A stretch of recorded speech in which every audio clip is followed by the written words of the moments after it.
Hello. Happy New Year, everyone.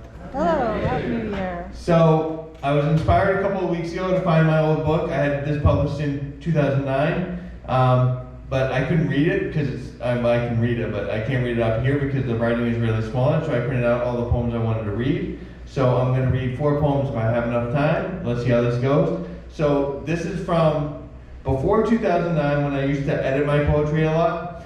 Like currently I'm writing poetry pretty much every day, so I don't edit as much, so they just come out the way they are. That's what I've been reading recently. So I've read these poems a few times in the past, but not so much recently. So I'm going to try to read 4 of these. This first one, let me tell you a little backstory on this one too.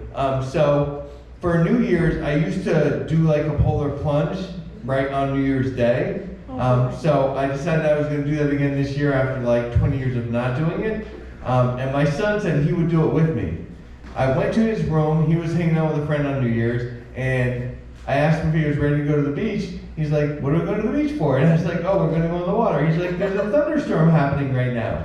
That's not safe. So I just went to the beach by myself and I took a polar plunge by myself. But this poem is inspired by that idea. It's called Winter Beach.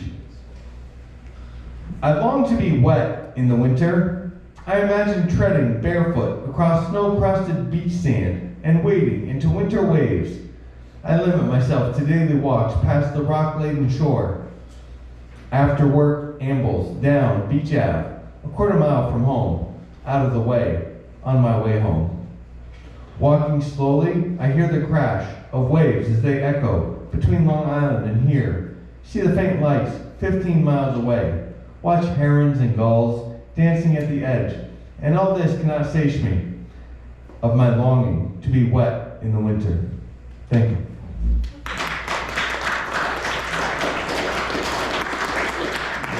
All right, now we're going to go somewhere else. So this one gets a little religious. This one's called On Faith. So I wrote this one, I think it was like 2006 I wrote this. I read this one at, did you guys know Casbah Cafe in New Haven? Casbah Garden. It's a Turkish restaurant in New Haven on Howe Ave. Oh yeah. Yeah, I read this there once. They had a reading there once. I don't think they do that anymore. So I read this there, and the owner of the restaurant came to me and asked me if he could have that copy of the poem, and he hung it on the wall. I don't know if it's still there. I haven't been there very much recently, but this was hanging in Casbah Garden. It's called On Faith, and it's about New Haven. The streets of the city stretch perpendicular, a gridwork of grays under cloud shadows, sliding and distorting over treetops and buildings and contours of the landscape. The cluster of downtown, natureless in contrast to the surrounding green of Woodbridge and Orange, evidence of man made sparse from the bird's eye, not even a thin trail of smoke rising from the chimney of some sylvan home, but downtown stands as proud monument to years of living without nature, surrounded by nature. In the midst of the sprawl, the concrete and brick, from the long swaths of green lawn, framed by asphalt rivers, ferrying cars and buses, rise the spires of 3 Protestant churches, almost 200 years old, reminders to passerbys, monuments to God's everlasting glory, as their white-capped peaks unceasingly stretch towards the heaven just out of our reach. But on the edge of the town, rising behind industrial complexes and the slums of the State University, extending into the wilds of Woodbridge, above dammed reservoir, stands the sister, West Rock, now deserted, though once thriving with picnics and tourists, children and American steel, Whaley and Goff.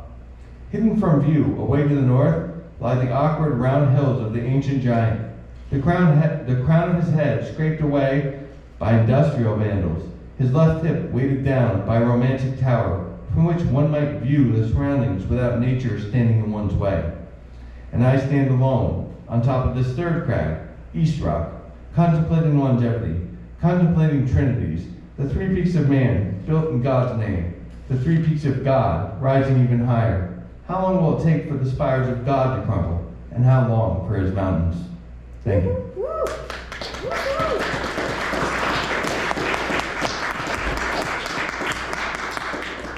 All right, so this poem I wrote at Sleeping Giant. Everybody knows Sleeping Giant, right? Do you know where the trail comes in from, what's that, Tuttle Road? And there's like the old place where they used to mine on the side of the Giant? Yep. And there's those towers that are there? I call that place, based on this poem, that place to me is known as the American Parthenon. So this poem is called Reflections on an American Parthenon, because those spires kind of look like the Parthenon. Reflections on an American Parthenon. From the intersection of purple and red, vacant acres of tight cropped lawn spread, an artificial meadow, toward an ancient compilation of arches and trusses in a state of disintegration, a temporary home, a sanctuary for plants and animals whom thrive on neglect and on the surroundings of man's forgotten past. I've been here before. An ancient wooden beam, creosote soaked, toxic, abuts one column of the wall amidst crumbling blocks of concrete, outmoded of purpose, and steel framing, rusted, once a steady support for a roof or a floor. I hoist myself up, fearing for an instant the possibility of falling backwards into the debris below, adrenaline pumping as sweating hands grip weathered concrete and I lunge, committing forward, up, on top, and come to rest on the hard, rough surface with insects, arachnids, and others feeling my quickening breath and pulse. Out of place in the calm of quiet surroundings, this place is haunted by the ghosts of machines, by crickets hum and lawnmowers whir. Who can't wait for next spring to continue their songs? Signs of life here, echoed by invasive true blue krylon, etchings on stark industrial pylons, vandals attacking vandals. Introduced species of weeds, claim territory of the ground once blanketed by weaker native greenery. Virginia creeper, far from home, goes through the throes of autumn's reds, orange, and yellow, clinging desperate to these sad walls. Euonymus alatus, fizzled pink into fall, rather than burning, evidence of God's fire, extinguished. And among these invaders, melancholy natives. Raspberry, brambles, sumac, blooming aster, blend into the common theme of dilapidation and despair. Halfway up the wall, furry remnants of sturdy vines give evidence of attempts of nature to reclaim, arrested by past winter winds. Irregular rectangle cubes of broken concrete imprinted with the molds of bygone purpose, repeated wave pattern of corrugated aluminum, a vacant tube of rebar, form an irregular heap amidst these rogue plains. Across one rippled block, a snake undulates, her back a sequence of black and white stripes, perhaps a juvenile milk snake, and conforms to the steady configuration of rough rounded peaks and troughs. I feel an urge to jump down from my perch, this moss-capped wall, for a closer look, but think better of it, and watch from a distance as she slips off the block, disappearing into thick twists of matted weeds and warmth of the ground.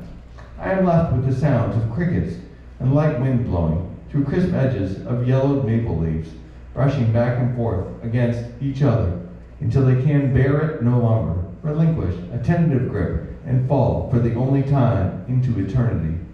And from a distance, the ebb and flow of distant automobile buzz, engines and tires on asphalt highways encroaches on this site where nature tries to start over. Thank you. Do I have time for one more? Yeah, sure. Okay. So this one I wrote at Gulf Beach, looking across the Sound to Fort Trumbull Beach. It's called Contemplations on a Deer in the Universe. The sky is dark at night, or so it seems under lights, white and amber glow, red and green ebb and flow. Sand slides and flurries and blizzards and ripples and waves all along the edges, like the copacetic places in Australia away from the outback, apparently obviously in front. A single star shines down between the clouds from the universe above, or below in Australia. Rosa rugosa and elusive beach grasses, an island in the sand, mirror ailanthus and maple on an island in the Sound. I've seen the deer browsing, grazing, an island of sanctuary, No humans, April to October. No humans, breeding. And the lights echo all along the water's edge. Thank you.